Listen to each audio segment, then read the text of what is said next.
Begini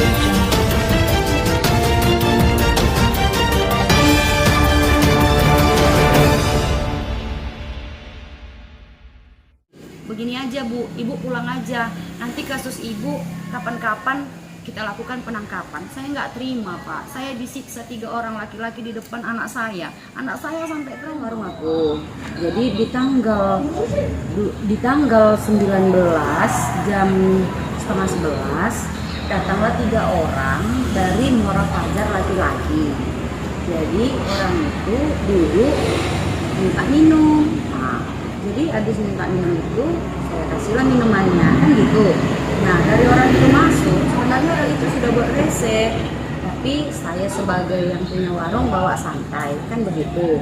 Nah jadi setelah itu singkat cerita minum orang itu bertiga, tapi yang bertiga ini udah bisik-bisik. Saya nggak tahu yang diceritainnya sepertinya saya kan gitu, tapi saya bawa santai aja. Oke.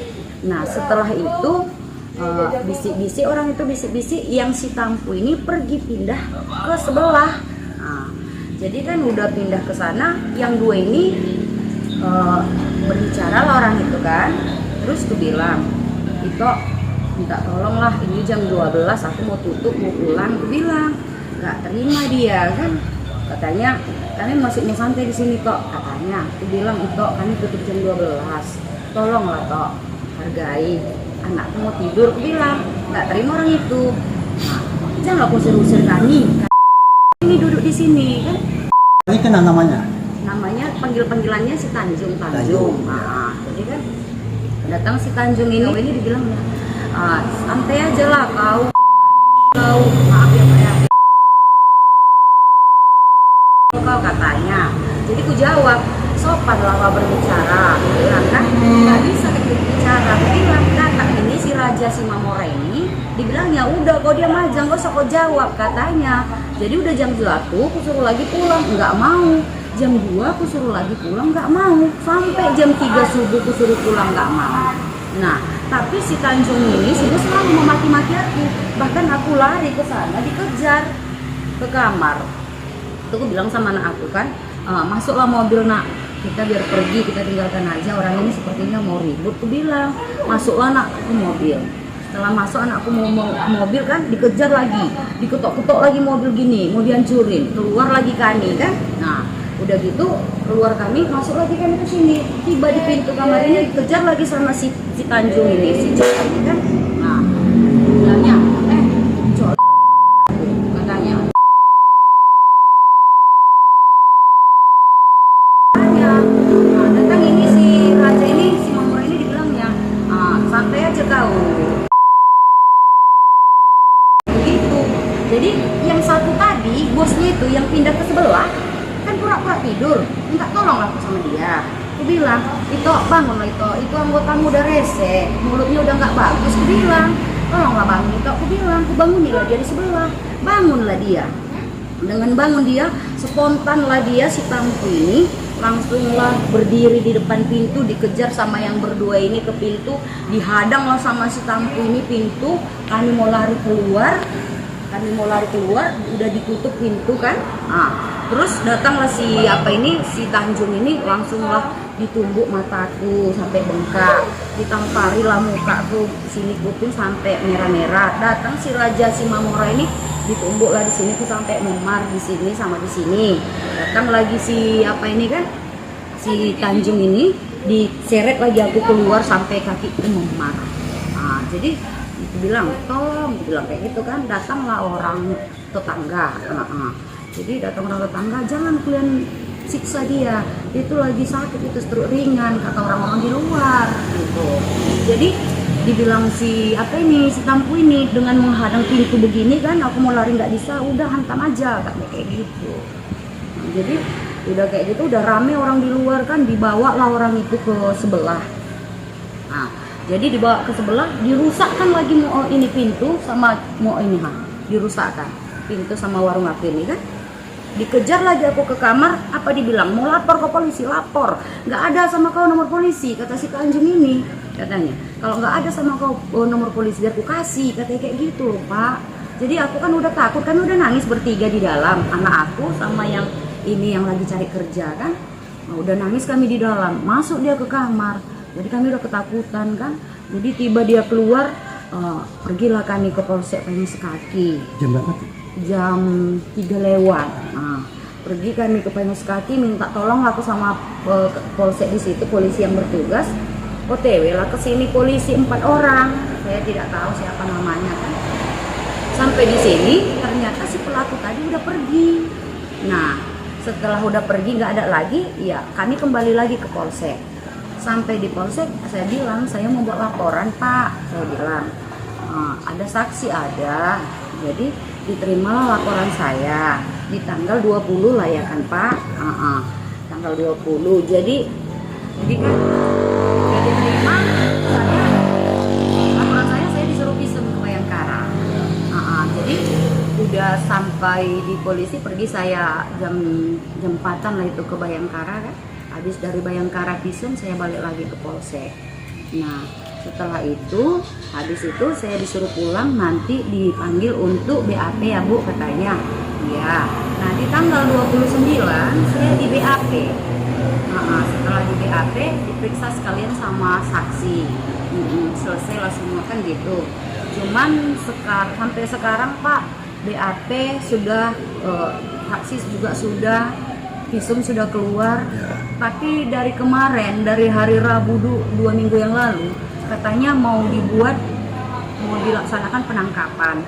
Tapi sampai sekarang Pak, nggak ada dilakukan penangkapan. Malah pernah di tanggal berapa itu, hari Rabu kemarin ya, pokoknya 2 minggu yang semalam lah ya Pak ya, katanya mau penangkapan. Jadi saya kasih info Pak, ini ada target di sini, tolonglah OTW Pak. Saya bilang sama penyidik dan buser kan gitu. Di jam setengah 9 saya kasih kabar, saya tunggu sampai jam setengah 10, buser dan polisi nggak sampai. Jadi target keburu pergi. Setelah itu kan Pak, saya telepon lah buser, saya tunggu selama 1 jam kan nggak datang tuh busernya sama polisinya, bilanglah target. Nah, saya mau mengikutin nggak bisa karena kemarin itu saya mengintainya kan jalan kaki di Simpang. Jadi setelah itu saya kabari penyidiknya Pak, saya udah hilang jejak. Ya udahlah, ikutin kalau boleh, nggak bisa saya ikutin Pak karena saya jalan kaki. Ya udahlah nggak apa-apa Bu, katanya lain kali aja, hari besok katanya. Nah di jam 12 malam itu saya telepon lagi penyidiknya, katanya penyidiknya udah tidur. Telepon lah busernya, kalaupun nanti penangkapan, nah besok saya BAP, katanya besok saya ketik, katanya kata penyidik kan gitu. Saya telepon lah ini buser, apalah jawab buser Pak, dibilangnya, Bu saya lagi di Simpang 3 sendiri, tidak mungkin saya melakukan penangkapan sendiri. Begini aja Bu, Ibu pulang aja, nanti kasus Ibu kapan-kapan kita lakukan penangkapan. Saya nggak terima Pak, saya disiksa 3 orang laki-laki di depan anak saya sampai trauma loh Pak. Aku nggak terima polisi ngomong begitu. Saya mau pelaku diamankan. Kenapa? Di saat saya buat laporan, yang berdua ini sudah tidak nampak sekarang. Yang ada satu lagi, bosnya itu. Dan dengan bosnya inilah kita bisa tahu di mana yang 2 orang anggotanya ini Pak. Jadi maksud saya mengundang media, bantulah saya Pak. Di mana keadilan ini? Sepertinya ini nggak adil sama aku. Kenapa setiap penangkapan selalu ada alasan gitu?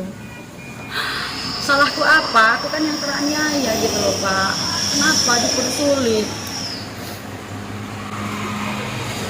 Sampai sekarang asal aku telepon penyidik, kakak selalu sibuk kali nanya-nanya. Gerah saya jadinya. Itu omongan penyidik. Siapa nama penyidik? Dodi, Pak Dodi Pak. Setiap saya nelpon selalu dibilangnya gerah. Terakhir kapan punya konfirmasi sama dia? Tadi malam Pak. Tadi malam saya bilang, Pak, bagaimana pembicaraan kita yang semalam tentang penangkapan di malam minggu? Nah, jawabnya sama saya, tadi siang saya sudah konfirmasi sama buser. Sudah saya sampaikan.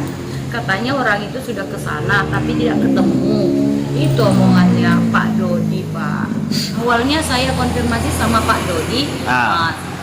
Saya bilang, Pak, bisa nggak kita bergerak, soalnya target ada, saya bilang sama Pak Dodi. Iya. Awalnya Pak Dodi bilang, sebentar, bisa Kak, sebentar ya Kak, saya konfirmasi dulu sama Buser. Oke, saya tunggu. Tidak lama kemudian saya tanya lagi, bagaimana Pak? Saya bilang lagi, nah dijawab sama Pak Dodi lagi, sebentar Pak, berkasnya kakak itu lagi di mobil Buser katanya. Nah, biar saya telepon dulu Kanit, saya tunggu lagi, katanya udah saya telepon kan, bagaimana Pak, bisa kita berangkat sekarang? Apa jawab Pak Dodi? Kata Pak Dodi, Kanit bilang nanti aja lah dulu Bu, gitu Pak. Jadi saya di sini bingung, ada apa? Saya infokan itu, tolonglah Pak dijemput, ini ada target. Saya bilang yang hari Minggu semalam.